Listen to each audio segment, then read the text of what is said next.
Hi guys, how's it? Kia ora to my kiwi, whanau, good day to everyone else, and howdy, howdy, howdy once again from a bloody hot Texas, man. It was like 40 out there earlier when I was out driving around, man. And, God, yeah, and it's going to be like that tomorrow. Drop by a few degrees, right back up, man. It is summertime in Texas. It's always hot here. So, obviously, I'm in the house trying to stay away from that sun that you see beaming through the window right there, man. As you can see the background, man, I gotta have all my kits out, my flag out. Gotta represent proudly. And how about them Bulls, man? All South Africa URC final. I mean, come on, guys. Like, as if you'd expect anything else. It was obvious, I think, at the beginning, a lot of us kind of worried about it. I was a doubter, man. I think this URC thing was a good idea. I missed the days of Super Rugby, getting to play the Landers, getting to play them Crusaders, getting to play them Blues, being conflicted when you played the Chiefs, because you guys know I'm a massive Chiefs guy.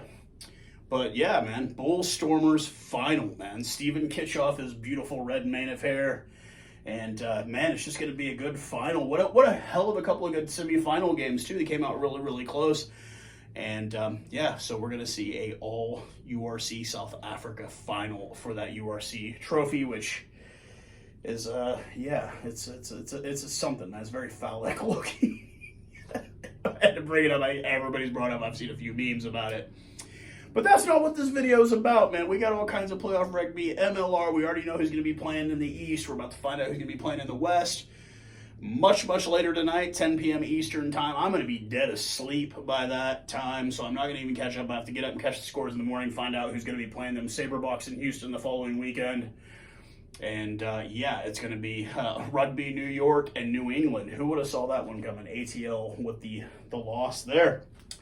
Jacques Nienaber has released 43-man roster for the international test season, man. It's, oh, dude, I'm rearing up for it. I think me and all my South African followers, and for any of my North American followers that don't know, man, this is bowl season in collegiate football. This is like the NFL playoffs, man. It's just like the time where you see the rosters, you see who's going to make it, who's in, who's out, who's made the team, who's going to be playing against each other. We've got a test series, 3 games against Wales. They're coming to South Africa. These games, the tickets are already selling hot, man. It's going to be hopefully jam-packed stadiums in South Africa, welcoming a limping Wales side into South Africa. Second year back, man, we're going to get full squads, 43-man roster, some odd omissions, some guys that I kind of figured were going to be left out, and some guys that, whoa, why didn't we pick these guys? So let's go ahead and talk about it. I got the laptop over here. It's easier than writing everything down. It's kind of off screen. I will leave a link to what page I'm looking at so you guys at home can look at these lineups, these 43-man strong squad, see what you think. I guess the first thing I'm going to go ahead and mention right off the bat, totally shocking omission. Not 100%, but wearing the Bulls jersey, couldn't go without saying, Thor himself, Duane Vermeulen, you guys know me, he's one of my favorite players of all time, is not on this 43-man squad. To be fair, the gentleman is getting up there in years. He is getting kind of towards the limelight of his career. Same thing with the gentleman who's still doing it with those Toyota Cheetahs, saving our butts last year in the international season, Frans Steyn. I don't doubt that he makes the squad for the World Cup next year. I know you guys are saying, dude, he's going to be too old. No, I bet you he's still on the squad. And it wouldn't shock me that much if Duane Vermeulen made it as well. But Frans Steyn, Duane Vermeulen did not make the squad. As did the gentleman that Brody Retallick probably does not ever want to see again, and that would be the giant RJ Snyman, however you want to pronounce it. He is not on this either. We've got a total of 8 guys that could possibly be making their debut this international season. There goes that word again that Chad really hates. Debut. Not debut. So let's go ahead and talk about some of these guys that could be possibly making their debut this year. We've got, no question, Evan Roos. We will be seeing him play. He will be at number 8 in one of these games. I wouldn't be surprised if the first game we play, he's starting at 8. We've got Elrin Liu, who is also a Bull. We've got Ron Nortje. He's also a Vodacom Bull as well. Morat, who plays for the Stormers. Dean Forty, who plays for the Stormers. Kurtley Arenze. He plays for the Bulls as well.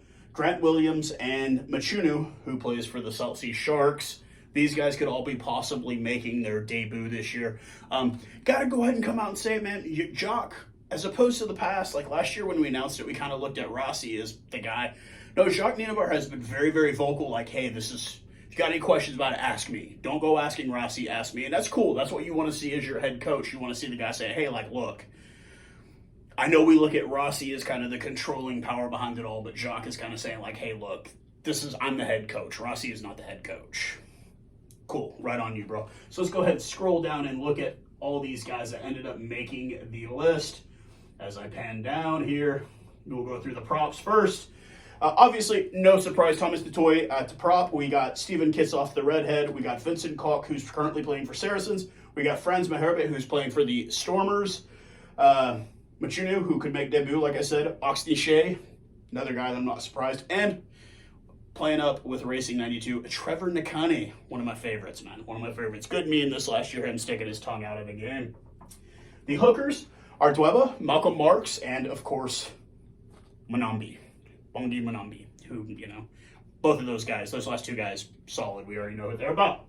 Locks are Lou DeHager, Eben Etzebeth, Marat could make his debut, Norkie could make his debut, and Marvin Ori, who's played a couple of caps. We've seen him come in as a relief. I know Franco Mostert is also on as kind of like a utility guy. He could also play lock as well at that height. The loose forwards are Peter Steph-Toy, Marcel Katsia, Sia Kolisi, Elrin Lowe, who could make debut, Quagga Smith, that nose, man, but God, the guy's really, really good, and Jasper Wiese, or Jasper Weiss, Jasper Wiese, however you want to pronounce it, currently playing with Leicester. The utility forwards, like I said, are Elstad, Dion Forty, and Franco Mostert. Like I said, he can play lock. He's like 6'6", maybe 6'5", 6'6", somewhere around there. The scrum halves, of course, the Giant Slayer, my favorite player of the year a year ago, Faf de Klerk. Can't go wrong with Faf de Klerk. Jaden Hendrickse, who we saw get injured last year early on. Didn't get to see a lot of time with him. Like I said, I don't think his story in this jersey is over yet. I think we'll get to see a lot more of him. Herschel Yankees and Grant Williams, who my boy Josh said is the future of the number 9 for the Springboks, which let's see what we see. Maybe, Obviously, Josh, Durban kid, huge Chelsea Sharks fan. The fly halves, and I'm going to go ahead and mention the other two and then bring up the third one. Obviously, we can't go without Andre Pollard, Elton Yankees, kind of just a go-to guys. This is a position where I feel like we really lack as South Africans, as Springboks. We can replace pretty much everybody on the field. We do not produce good fly halves. Why are we not developing fly halves at a better rate? But those are the two. The one that we brought back into the fold, a gentleman who I've really gotten into in the last year. Unfortunately, he got injured, so I didn't get to see him a whole lot this year, is Johan Hussen, who plays also for the Bulls. It's, like I said, guy got injured. I know he had a couple of caps early in his career. I thought he was much older than he was. Like, he looks like he's, like, well into his 30s. He's just right at 30. Another one of those guys that kind of got injured at the wrong time. Hasn't just really gotten it. So maybe we'll get to see a chance to see him. Because we've seen how, like, with Elton, you'll love him when he does well. And then when he plays cock, you're just like, why is this guy even on the pitch? Why is he even dressing? It's just not a whole lot of consistency. And you could kind of even say the same thing about Andre Pollard. Is he very consistent? Not really. Like this last year, he was not consistent at all. But he's our go-to guy. And I think at one point, I think he might still be the highest paid player in the entire world, weirdly enough. Now we will go to the midfielders. And this one is the one where I'm very, very excited. Obviously, we've already got Lucanio Damien Dialende, Jesse Creel, whose brother is going to be playing tonight for the Seattle Seawolves versus the San Diego Legion. And the guy that was player of the year for the Premiership, Andre Esterhuizen, he plays for Harlequins, 6'5", massive boy. Player of the year Premiership for a reason. He had an absolute lights-out season for Harlequins. I want to see this guy in action. I want to see him out on the pitch. I want to see what he's got. This could be a very, very good future for us. He has got pace, he's got size, he can mow people down like crazy, but he's also got that grace that you need. Like I've always said in a lot of my videos, man, to be a center, you've got to be that perfect blend of just crazy and fast. He's got both of them, it looks like, in heaps of amounts.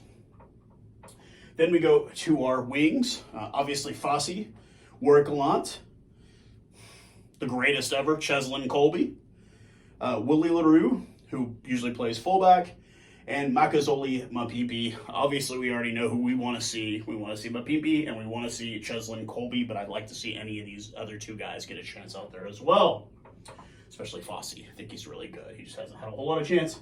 And then the utility backs are making his debut, Arenzi and Damian Valemza. So that's it.